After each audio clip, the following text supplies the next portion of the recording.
Good morning to everybody out there in Helen. Cyberland. Please join us in our madness here as we celebrate the phenomenal world of Disney Plus's new film based on Catherine Applegate's New York Times bestselling and Newbery Award-winning novel, The One and Only Ivan. You've jumped right into the madness with us, so I'd like to welcome all our panelists right this second.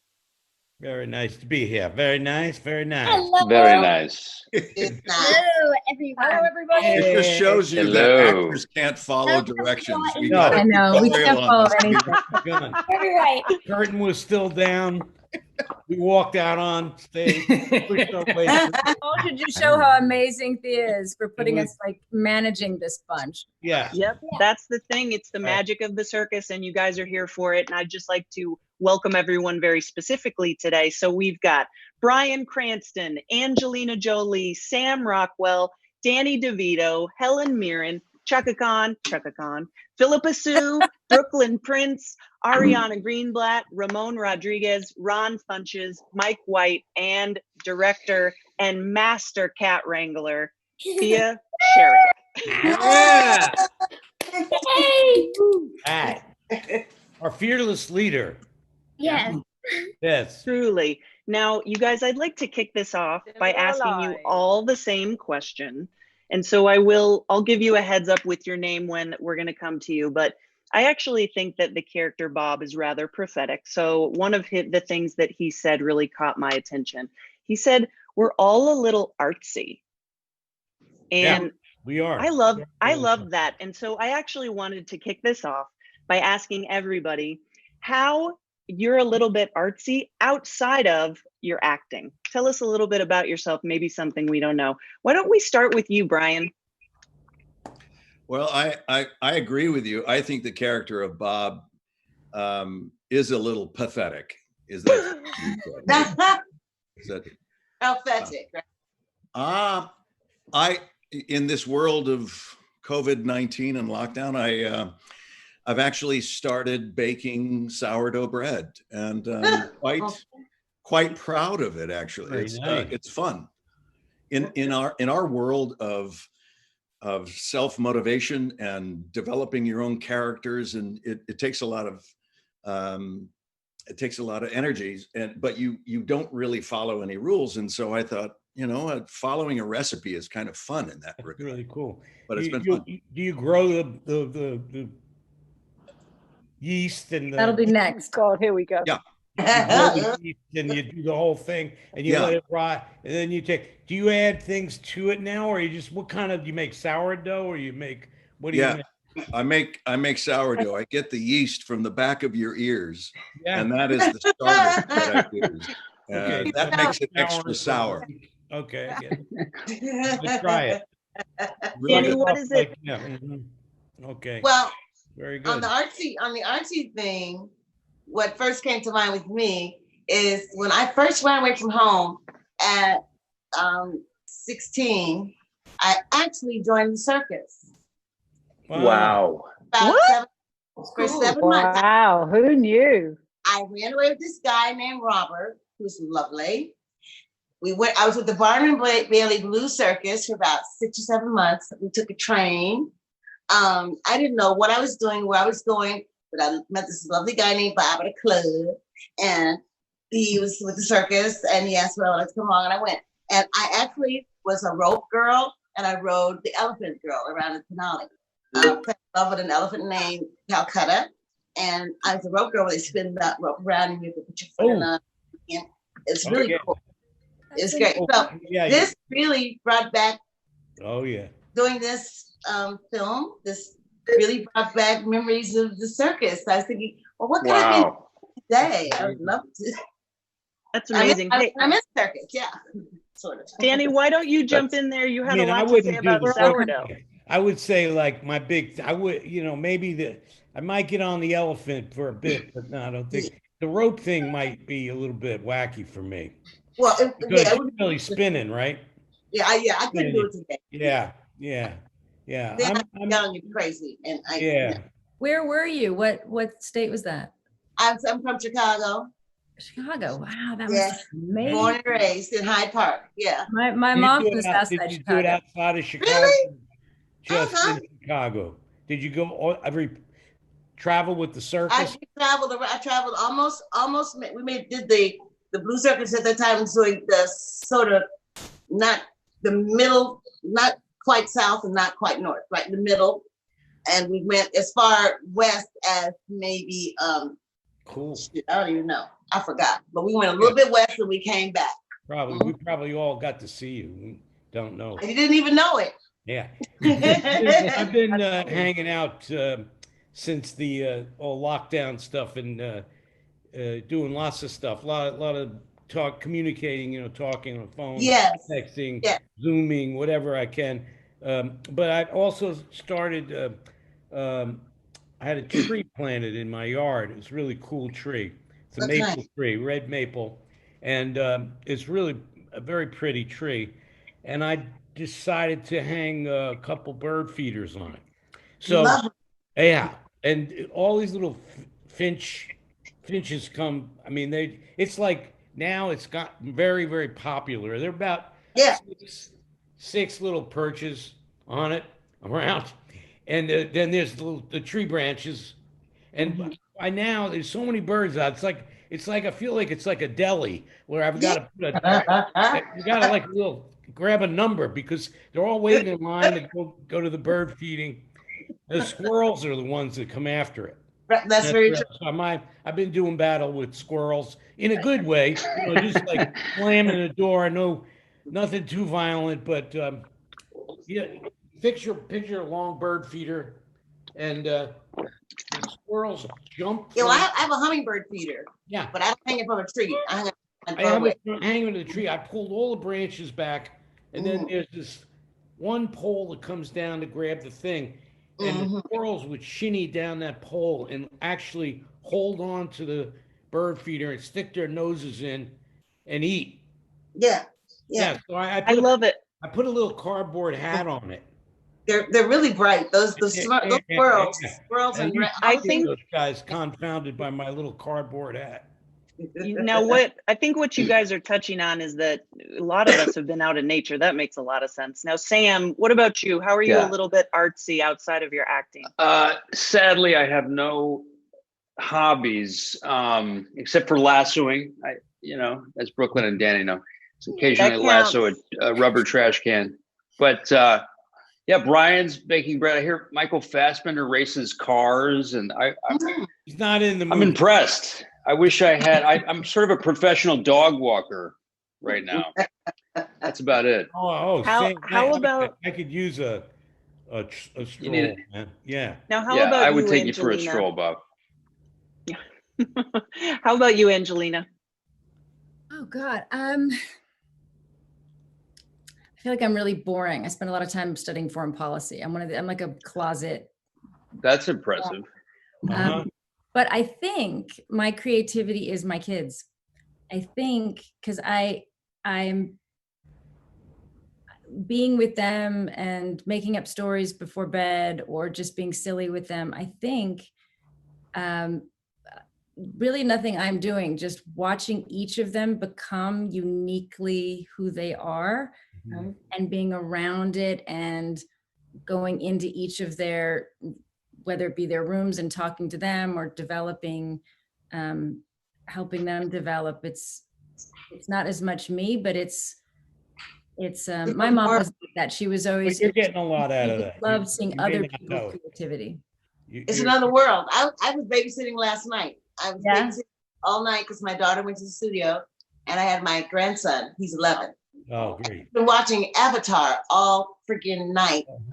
And he's watching it again now. And so I'm like, ooh. So I got the conversations you're having. I mean, I think this is the thing with kids and not to be plugging a film, but like why you put certain things that are what Disney, what conversations you have and the parts of their minds you develop or the parts of humanity or which characters they relate to. Their dad is gone and there's one of the people in the, well, not the people, the cartoon characters is Katara, who I like very much.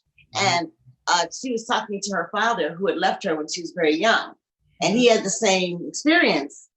And so when his father came on and said, I'm sorry, but I had to leave you. I had to go up to war to fight. But every minute and every night, I thought about you and your brother, and I cried to be home. So I could feel that striking a chord with them. And I stopped the tape and I said, okay. I said, so how did you feel about that? You actually got an explanation for your father's absence. Did that make you feel any better? He said, yes. I said, did you imagine maybe that was what your daddy wanted to say to you? He said, yes. But that's, I know that more was going on, but he was giving me the yes, the one monosyllabic, but I could tell he was really. But when art gets it right, when creativity gets it right, it's that deep place in us that then reaches that personal. So true. With someone else, and true. And we share. It's true. Well, and that's actually something about the film that really resonated with me, was that it could be everything going on in the world right now, but it just has such a heart. And even with that great story, as we all know, movies are nothing without the story. Thea, I wanted to ask you, about, can you talk about some of the complexity, because obviously the script is so nuanced, but at the same time, you're really dealing with a lot technically as well. Can you talk about some of the balancing those two things? Firstly, I'd just like to say I'm so grateful, Angie, that you're on this. Yes. I thought that art was just absolutely brilliant. So do you mean in terms of, how did I deal with all of these crazy ass people? Which, like I said before, I know there's somebody just outside that door with a huge trophy for me, now that you've all appreciated what it was like. So I'll say two things. One is, in terms of shooting this movie, was very much like simultaneously working on two movies at the same time, because of the technical aspect of it. So on the one hand, we started the whole process with the voice actors, because the animators needed their voices to begin to be laid down for the animation journey to begin. So we started with that. Then we shot all of our live action stuff. And then we went back in and we shot the virtual aspects of the film, which was whenever we had just animals in a scene together. And those scenes we often revisited. So we went back in and we did them several times just to get tiny, tiny nuances, changes in the actors' voices, changes in their performances, made a huge change to the animators and what they were doing. So in that sense, the technicality of it was certainly unlike anything I've ever done before. And then the other big thing, to answer your question, that we had to monitor, if you like, throughout, particularly throughout post, which is something that a lot of the voice actors were still around with me, and Mike White in particular was monitoring. You said heartfelt, which of course we wanted to capture the heartfelt spirit of the book, which was the most important thing. But there are also some very important big issues captured within the book that Catherine Applegate, for me, just managed to catch a level that meant that when I first read the book with my kids, who were 9 and 10 at the time, Angie, I know you had this experience, they just absolutely loved it, and they connected with it emotionally on a level that they really appreciated the journey that these characters go on. And I knew, reading it as an adult and as a parent, that I was appreciating something slightly different in certain aspects. And so we wanted to monitor throughout. We wanted to monitor the humor, because we always wanted to balance it and keep that aspect going. But not to be afraid of connecting with the emotionality of what is a really very powerful story. Yeah. And now that's actually one of the things about the film too. It allows for conversations about how we can advocate for the proper care and treatment of animals. And Helen, I wondered if you had any feelings that you'd like to share about that message, and did participating in this film make you feel a certain kind of way? It was a fascinating technical experience, and that's the amazing thing about our job is that we're constantly being exposed to completely new experiences. And as this digital, a press junket, it's the first for all of us. So, that it's amazing that the technique, I was in awe of the technicalities that Thea had to be, on top of. It was extraordinary. Her work was extraordinary. It's funny, I was just thinking with Danny, nature and animals are so much a part of our life and our existence, and the insects and the diseases. We're only, I feel we're at the very, very beginning of our knowledge of actually how important the natural world is to us. And this COVID, for example, is an incredible lesson in that direction. But I also I went down the bird feeder thing for my entertainment, and the squirrels and the chipmunks, and watching them all work it out between themselves. And then what happens is a great big black bear comes along and takes the bird feeder and goes on. Just away with it. Just goes with it. I haven't seen the black bear situation yet in the Hollywood Hills, but I'm expecting. Nature's it's not necessarily very nice, nature. No, I'm sure it was. Well, in fact, yes. Please go ahead. I want to ask Brooklynn and Arianna what they loved about the book, and maybe how they feel about the environment, and what all us crazy adults need to understand. Well, I actually read the book before I even started acting. I read it in 3rd grade. And when I got the job, I was looking through my camera roll and I saw a picture of me reading it to the class. And I was like, no way, like that's crazy. But yeah, when I read it, it was actually one of my favorite books I've ever read in my entire life, because I've always been an animal lover and I've always wanted to like help animals in any way I possibly can. So reading it was very like touching to me, and I loved Bob. That was definitely one of my favorite characters. But yeah, I mean, as a kid, I want to spread awareness for kids my age as well to help animals in every way possible. But yeah, I mean, when I read it, it was very touching and I learned a lot from it as well.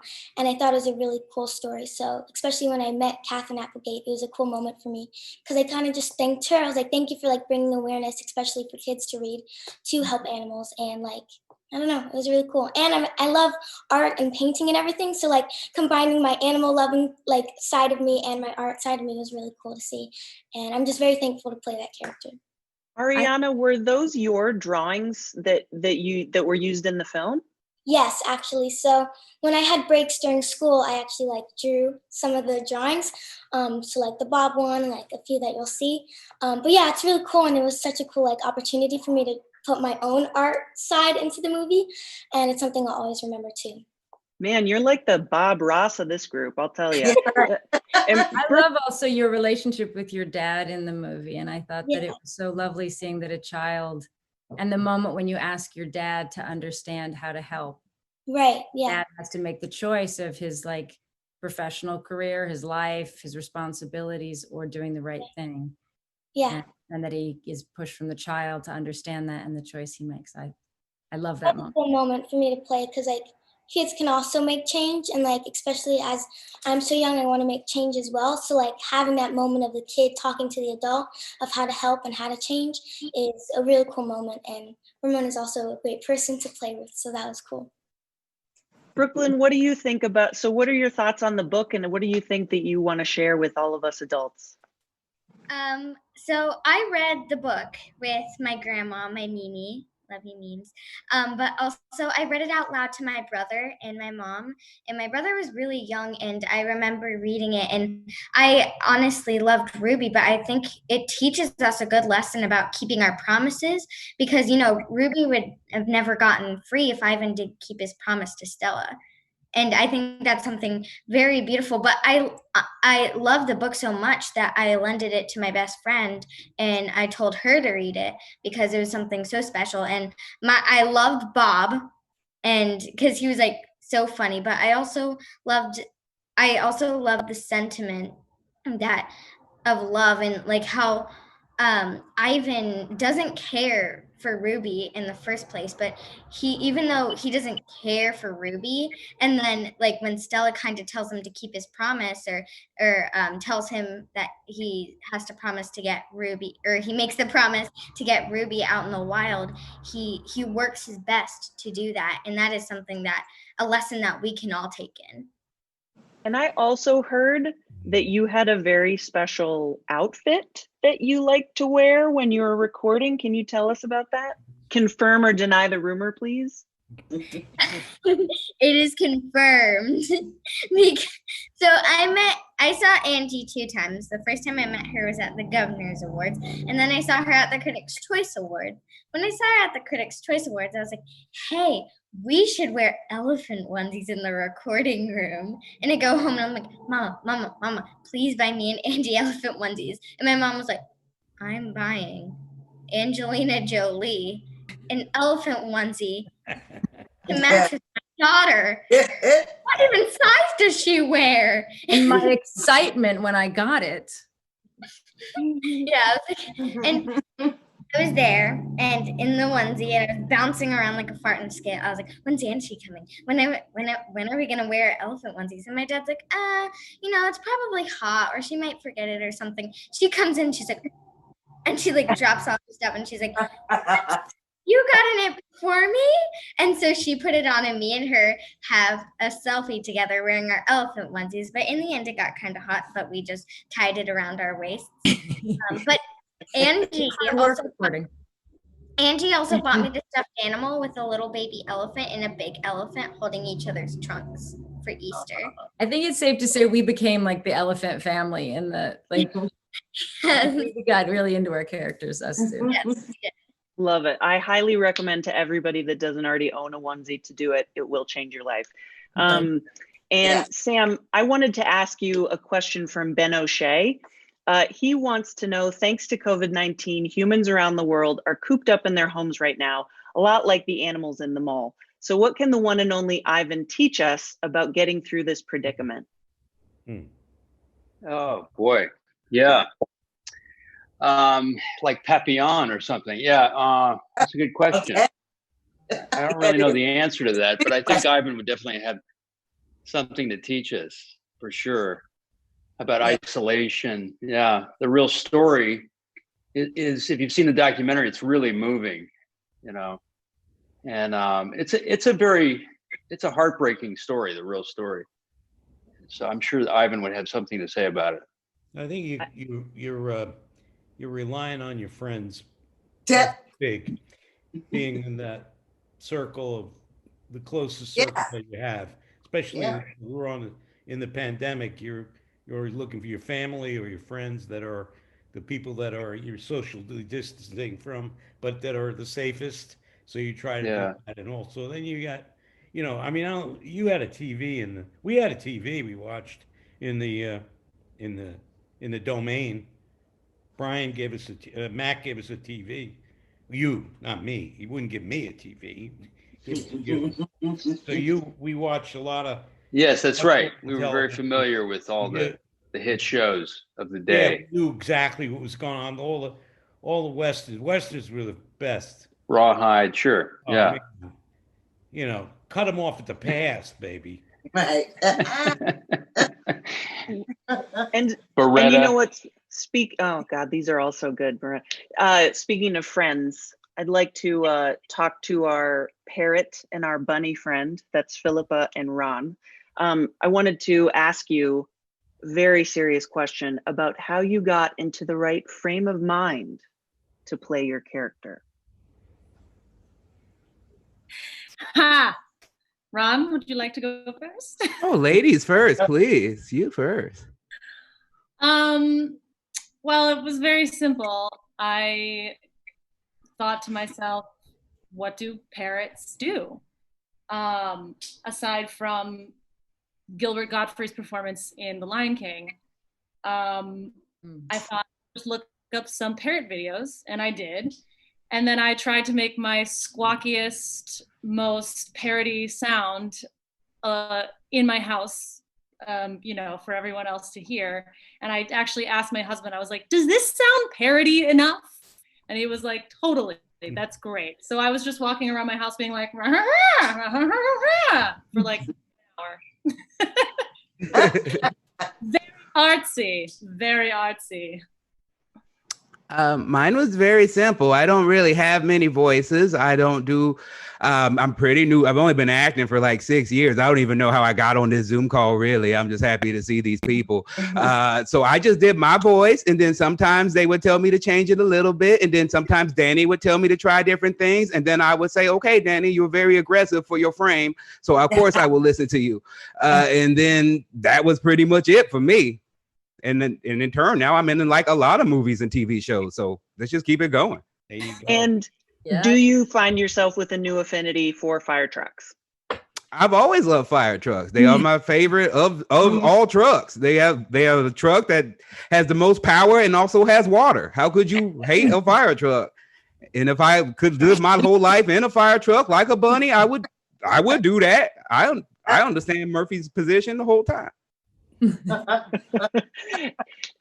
And Ramon, we've heard Thea discuss like some of the challenges in filming, but could you talk about specifically the challenge? You've been in several effects-driven films, and what were you seeing when you were on set? What were you acting with?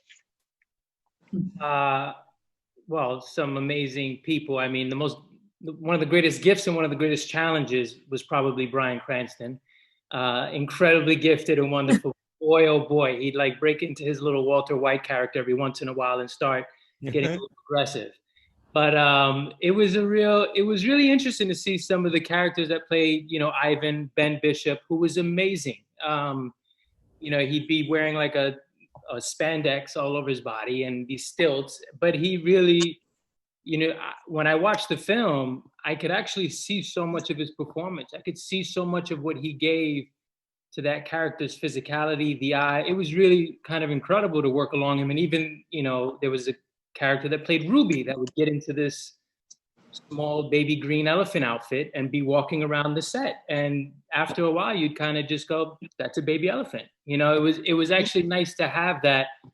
I've done stuff where there's nothing there. So it was actually really nice to have, and there's something about acting along, real person. So Ivan, having been there and having him really react to you and perform, as well as Ruby, and the people that did Stella. I mean, it was a great gift to be able to have those actual people performing, and they're incredibly skilled. So it helped us. I know Arianna, myself, Awine, Bryan, like to be able to work along those characters was really great. I just want to circle back actually to something that you asked earlier in regards to the message, just about the film and the times that we're in. And I feel like we've all been sort of indoors, and I think it's allowed for a lot of introspection, right? Which is, I think, really similar to what Ivan goes through in this beautiful sort of coming of age experience where he gets to really, and I love the message that you get to find yourself even later in life. We're continually on this journey, and here we are in this very interesting time where you get to sort of be home. And whether you're baking bread or I'm cooking, I'm almost like a botanist out here. I can like plant and doing all these things, but also just looking within and what's going on, whether it's with yourself, country. It's just a really interesting time. And I think these moments actually allow us to hopefully come out of it maybe a bit more evolved.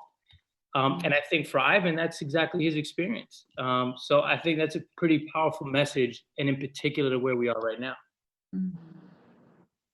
Definitely. I agree. Because when I was doing my bit, it just came back.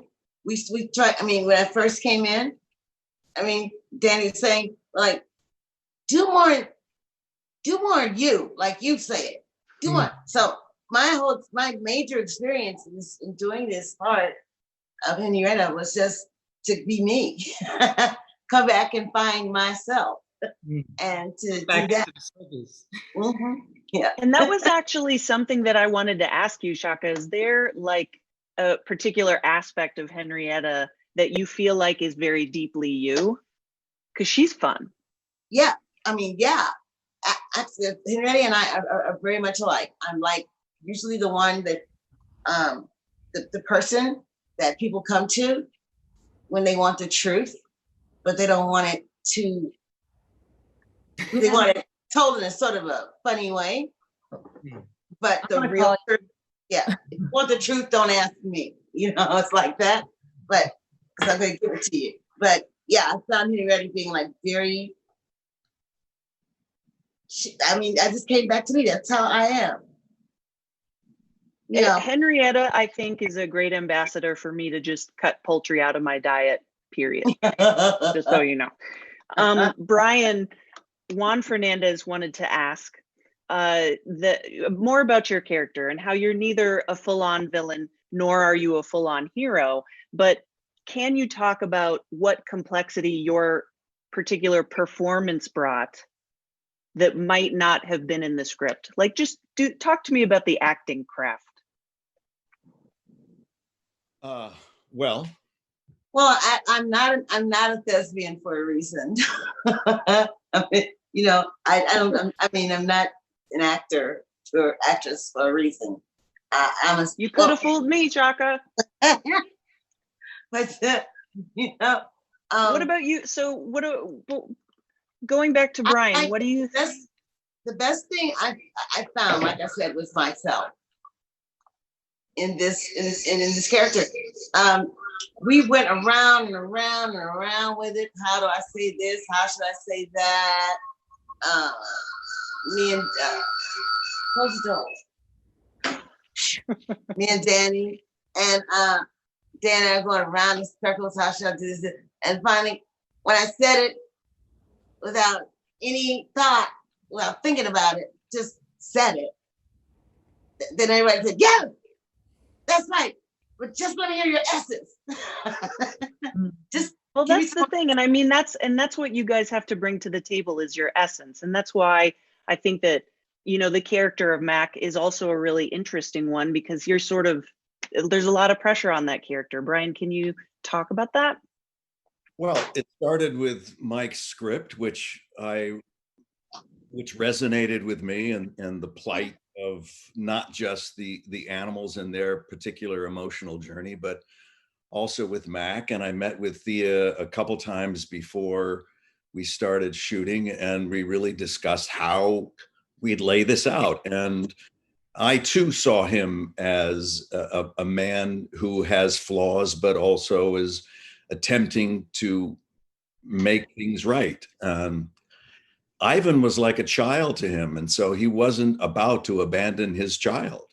So he wanted to figure out, how do I embrace the fact that he's now a full-fledged silverback gorilla, and how do I live with that? And so it was to discover those nuances and allow for the character to be vulnerable.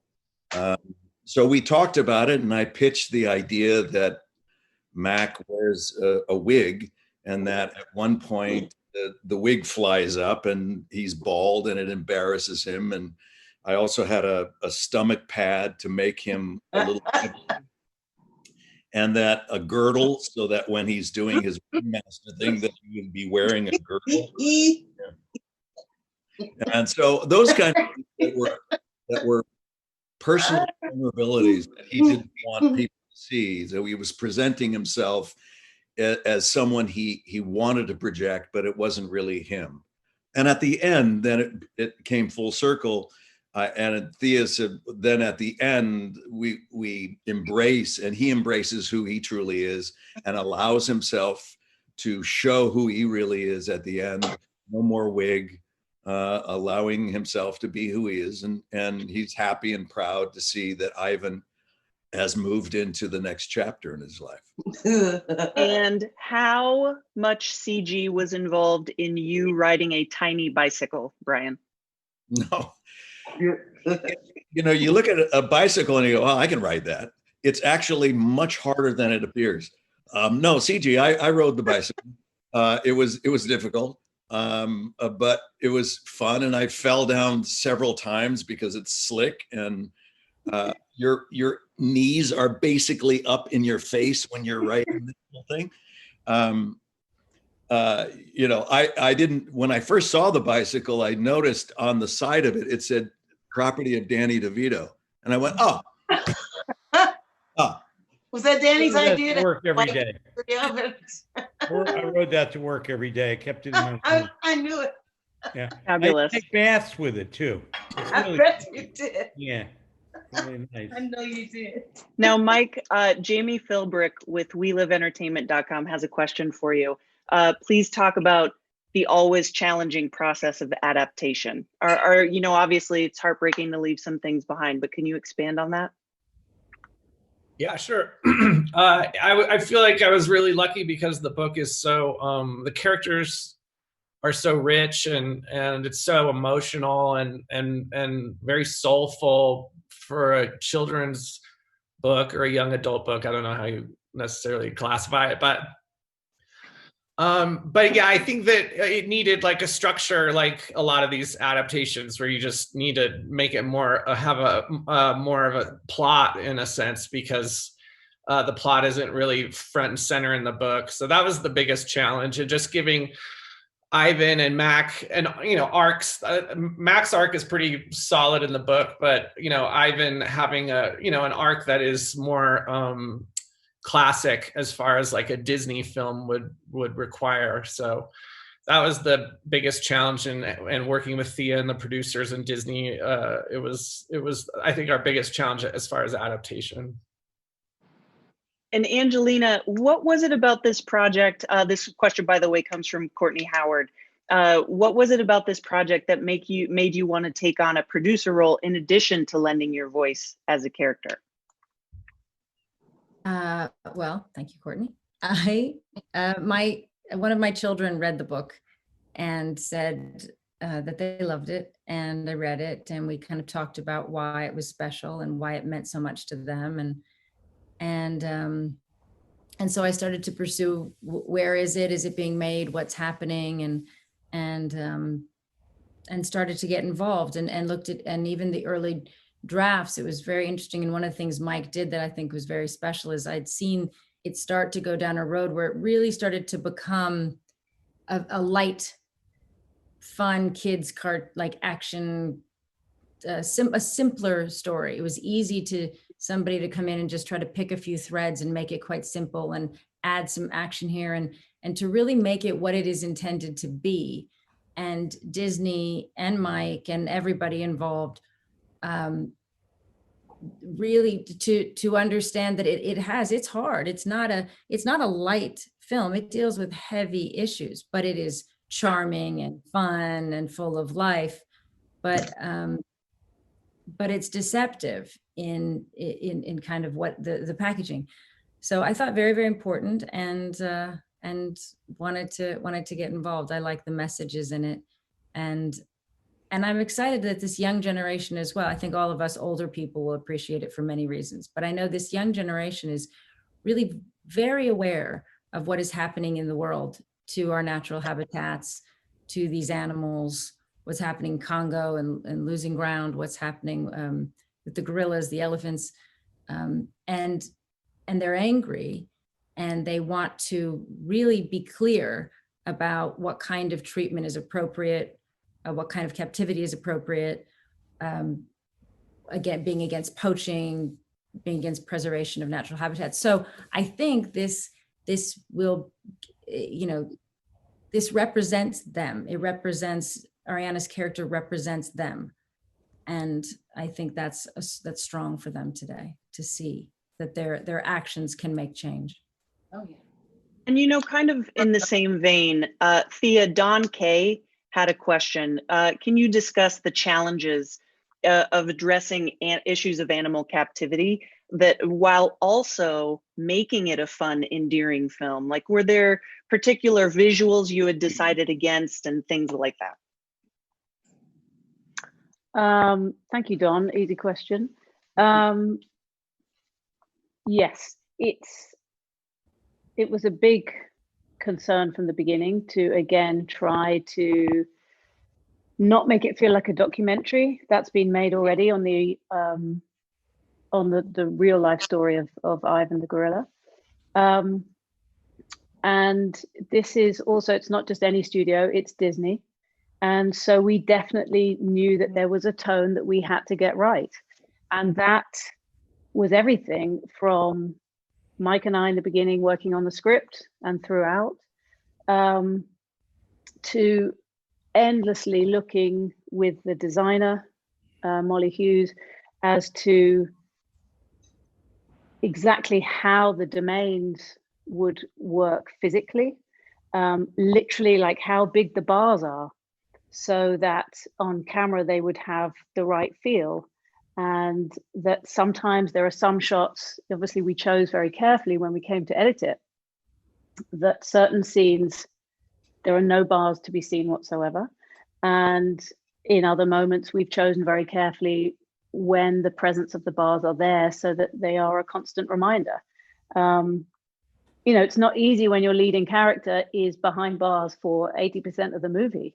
And you have to hold at its heart that he creates a dream. He's given a gift by Stella to create a gift of a dream to get out. And as Brooklyn put it beautifully earlier, to hold on to a promise that he gives to Stella.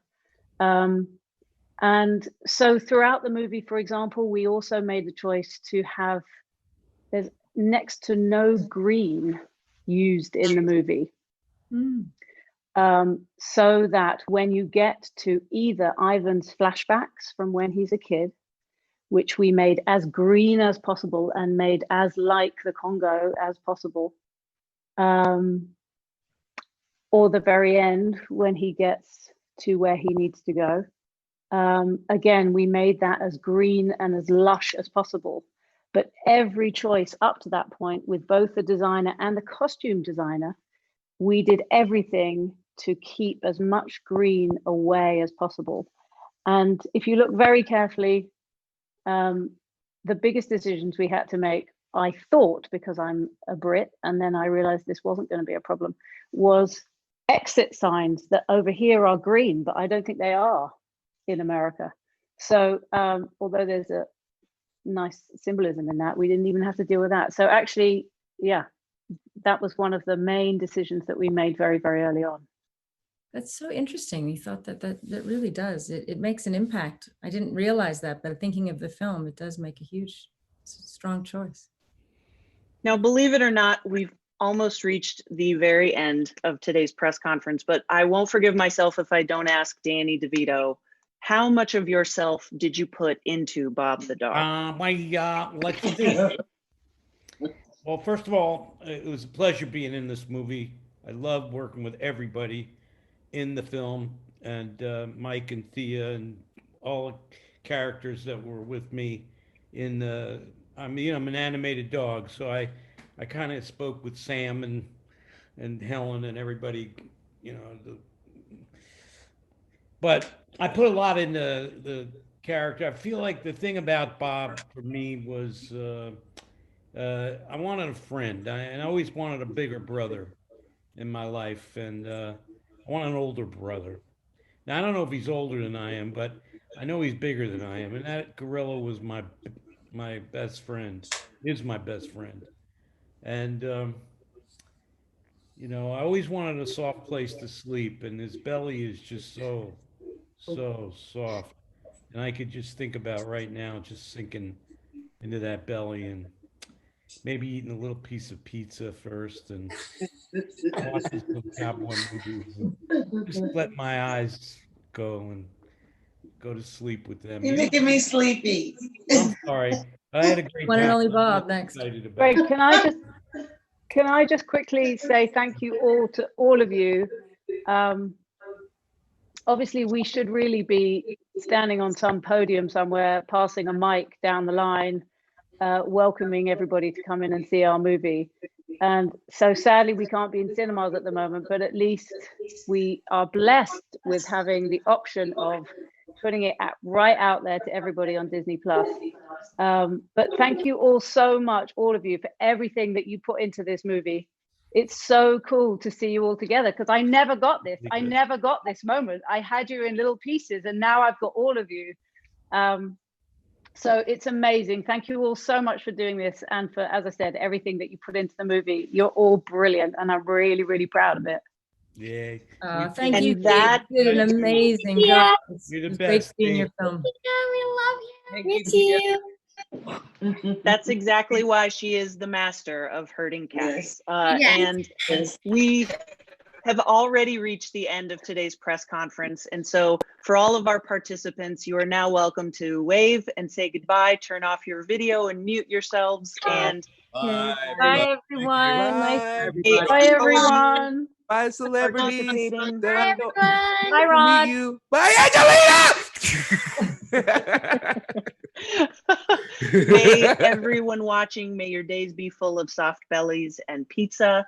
And again, I'd like to thank Bryan Cranston, Angelina Jolie, Sam Rockwell, Danny DeVito, Helen Mirren, Chaka Khan, Phillipa Soo, Brooklyn Prince, Arianna Greenblatt, Ramon Rodriguez, Ron Funches, Mike White, Thea Sharrock, and I am Grae Drake. Everybody stay safe out there, and thank you for being with us.